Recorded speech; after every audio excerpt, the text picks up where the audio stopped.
చంద్రబాబు నాయుడు ఏమన్నాడు ఎన్నికలకు ముందు? అధికారంలోకి వస్తే చంద్రబాబు నాయుడు నాణ్యమైన లిక్కర్ ఇస్తానన్నాడు. అన్నాడా లేదా? లిక్కర్ రేటు తగ్గిస్తానన్నాడు. అన్నాడా లేదా? ఆశ్చర్యం ఏమిటంటే ఆయన హయాంలోనూ అయ్యే డిస్టిలరీలు, మా హయాంలోనూ అయ్యే డిస్టిలరీలు, ఇప్పుడు నేటి అయ్యే డిస్టిలరీ. లిక్కర్ రేటు తగ్గిస్తానన్నాడు, నాణ్యత పెంచుతానన్నాడు. ఈరోజు ఏం చేస్తా ఉన్నాడు? చీప్ లిక్కర్ అంటే అన్నిటికన్నా లోవెస్ట్ రేంజ్లో ఉన్న లిక్కర్ 80% అక్కడే consumption.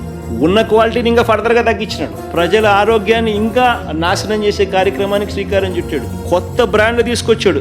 సూమో classic whisky, Bengaluru whisky, Royal Lancer whisky, Tropicana, VSOP brandy, short whisky, brandy 99, Kerala malted fine whisky. ఆశ్చర్యం ఏమిటంటే ఇవన్నీ 99 రూపాయలే అని చెప్తాడు. కొత్తగా తీసుకొచ్చినాడు. అంటే ఉన్న క్వాలిటీని ఫర్దర్గా తగ్గించి ఈ బ్రాండ్లు తీసుకొచ్చి ఈ విస్కీ సప్లై చేస్తా ఉన్నాడు. ఇదే కేరళ మాల్టెడ్ విస్కీ నెట్లో కొడితే ఎవరికైనా కనిపిస్తుంది, 85 రూపాయలకు దొరుకుతాను. ఇక్కడ మాత్రం 99. అంటే క్వాలిటీ తగ్గించిన ఈ మద్యాన్ని వైఎస్ఆర్సీపీ కన్నా ఎక్కువ రేటుకి అమ్ముతున్నారు. మిగతా బ్రాండ్లు, మిగతా కథ, మిగతా చీప్ లిక్కర్ ఏదైతే ఉందో అవి ఇంతకుముందు 120 రూపాయలు ఉంటేటి సేమ్ అదే 120 రూపాయలు కొనసాగుతుంది ఎంఆర్పి. కానీ ఎక్కడా కూడా ఎంఆర్పికి అమ్మడంలా. MRP plus mafia commission.